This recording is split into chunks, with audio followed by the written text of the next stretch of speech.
Rafale को लेकर जहां फ्रांस ने एक बड़ा फैसला लिया है, तो वहीं दूसरी तरफ रूस की इकोनॉमी ने पूरी दुनिया को हिला कर रख दिया है। जियोपॉलिटिक्स में बहुत कुछ चल रहा है, हमेशा की तरह जानने को मिलेगा बहुत कुछ। आइए जानते हैं इन खबरों को विस्तार से। फ्रांसीसी विमानन कंपनी दसॉल्ट एविएशन भारत के मिराज 2000 और राफेल लड़ाकू विमानों के रख रखाव, मरम्मत, ओवरऑल सुविधा के लिए जैवर अंतर्राष्ट्रीय हवाई अड्डे के पास भूमि अधिग्रहण करने की प्रक्रिया में है। इस मामले में परिचित दो लोगों के अनुसार इससे देश में राफेल लड़ाकू विमानों के नए संस्करणों के स्थानीय निर्माण के लिए एक प्लेटफॉर्म तैयार होगा, ताकि भारतीय वायुसेना की लंबे समय से लंबित लगभग 100 ट्विन इंजन मल्टी रोल लड़ाकू विमानों की आवश्यकता को पूरा किया जा सके। इसके लिए फ्रांसीसी सरकार ने आवश्यक मंजूरी मिल चुकी है। हिंदुस्तान टाइम्स की रिपोर्ट के अनुसार फ्रांस में जारी राजनीतिक उथल पुथल के बावजूद इमैनुअल मैक्रोन सरकार और दसॉल्ट ने भारतीय वायुसेना की मांग को पूरा करने के लिए स्थानीय रूप से सोर्स किए गए घटकों के साथ मेक इन इंडिया को बढ़ावा देने का ऐलान किया है। इसके लिए दसॉल्ट एविएशन ने भारत में राफेल लड़ाकू विमानों का निर्माण करने के लिए लिखित रूप से पेशकश की है। ये तब हुआ है जब इंजन निर्माता सफ्रान एसए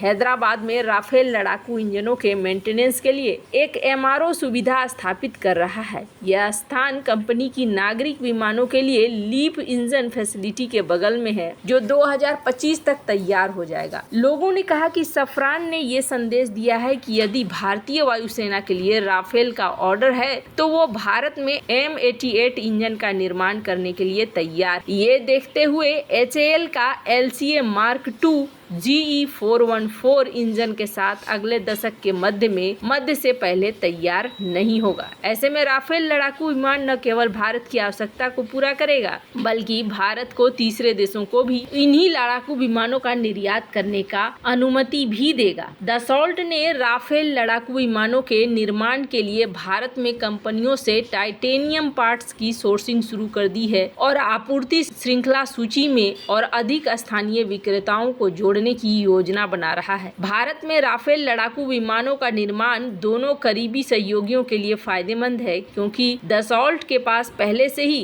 क्रोएशिया, ग्रीस, सर्बिया, मिस्र, कतर, यूएई और इंडोनेशिया से लगभग 300 लड़ाकू विमानों के ऑर्डर हैं और भारत के लिए अतिरिक्त विमान बनाने की क्षमता नहीं है। कंपनी लड़ाकू विमानों की आपूर्ति के लिए सऊदी अरब के साथ भी बातचीत कर रही है और फ्रांसीसी वायुसेना ने उससे 42 और राफेल मांगे हैं। भारतीय वायुसेना पहले से ही हैमर और स्कैल्प मिसाइलों के साथ 36 राफेल लड़ाकू विमानों का संचालन कर रही है, जबकि भारतीय नौसेना वर्तमान में INS विक्रांत विमान वाहक पोत के लिए 26 मैरीटाइम स्ट्राइक राफेल के मूल्य पर बातचीत कर रही है। भारत के अंबाला एयरबेस में राफेल के लिए पहले से ही बेस मेंटेनेंस डिपो, मरम्मत प्रशिक्षण और सिमुलेटर हैं। चूंकि लड़ाकू विमानों और इंजनों के निर्माण की अवधि दशकों से अधिक है, ऐसे में मोदी सरकार ने फ्रांस की स्थिर लाइसेंसिंग नीति से भी आश्वासन लिया है, जो सुनिश्चित करेगी कि किसी तरह का कोई अड़चन यहाँ सामने न आए।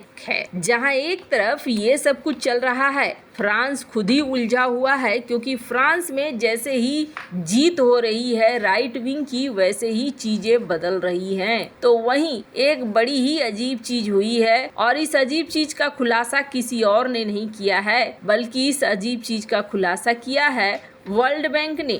स्क्रीन पे इस आर्टिकल को देखिए। वर्ल्ड बैंक ने अपग्रेड कर दिया है रूस को एक हाई इनकम वाले देश के रूप में, और ये संभवतः अपने आप में ही एक बड़ा प्रश्न हो रहा है। जिस तरीके से बहुत ज़्यादा प्रतिबंध लगाए जा रहे हैं रूस के ऊपर, क्या वो प्रतिबंध उस तरीके से काम नहीं कर रहे हैं? सबसे बड़ी बात ये है कि यहाँ पर एक चीज देखने को मिल रहा है कि रूस अपनी इकोनॉमिक स्टेबिलिटी को लेकर अपने आप को ये मान रहा है कि वो पूरी तरीके से सुरक्षित है और इस वक्त स्थिर है बाकी देशों की तुलना में। पहले रूस क्या था?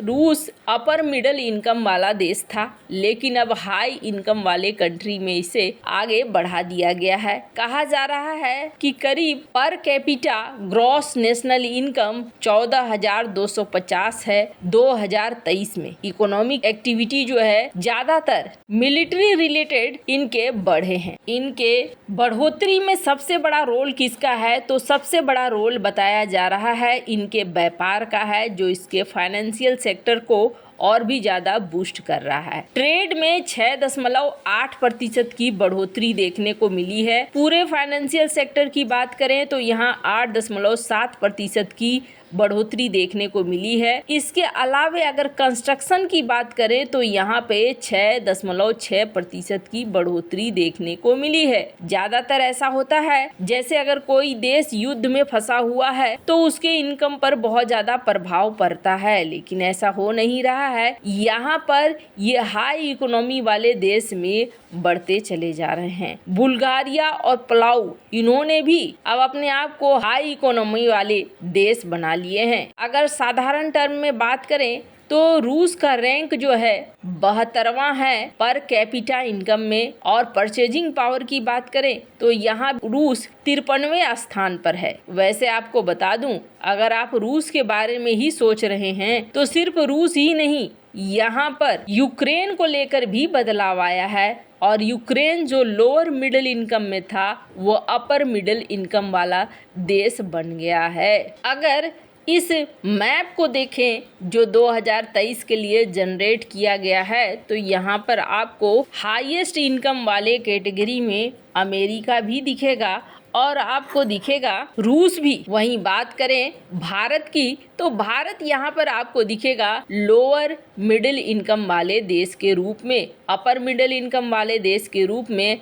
आपको चाइना देखने को मिलेगा। तो यहाँ पर लो वाले में आपको यहाँ जो अफ्रीका के देश हैं वो मिलेंगे। हाई वाले में हमेशा ये G7 के देश आपको देखने को मिलेंगे, साथ ही रूस भी देखने को मिलेगा। फिलहाल के लिए जो वर्ल्ड बैंक ने ये डेटा लागू किया है, इस डेटा ने बताया है कि चीजें रूस के पक्ष में जाती हुई दिख रही हैं और प्रतिबंधों के बावजूद रशियन इकोनॉमी बढ़ती चली जा रही है। और अगर ऐसा ही चलता रहा तो फिर रूस इस युद्ध को लंबा खींचने में आगे बढ़ता रहेगा। वैसे यहाँ पर बहुत ज़्यादा भूमिका रूस के व्यापार ने भी निभाई है। स्क्रीन पर एक आर्टिकल देख सकते हैं। रूसी राष्ट्रपति व्लादिमीर पुतिन ने ये बात 2024 की शुरुआत में ही कह दी थी कि रूस का परचेजिंग पावर बहुत जल्दी बढ़ने वाला है, और ये जो परचेजिंग पावर बढ़ेगा ये दिखलाएगा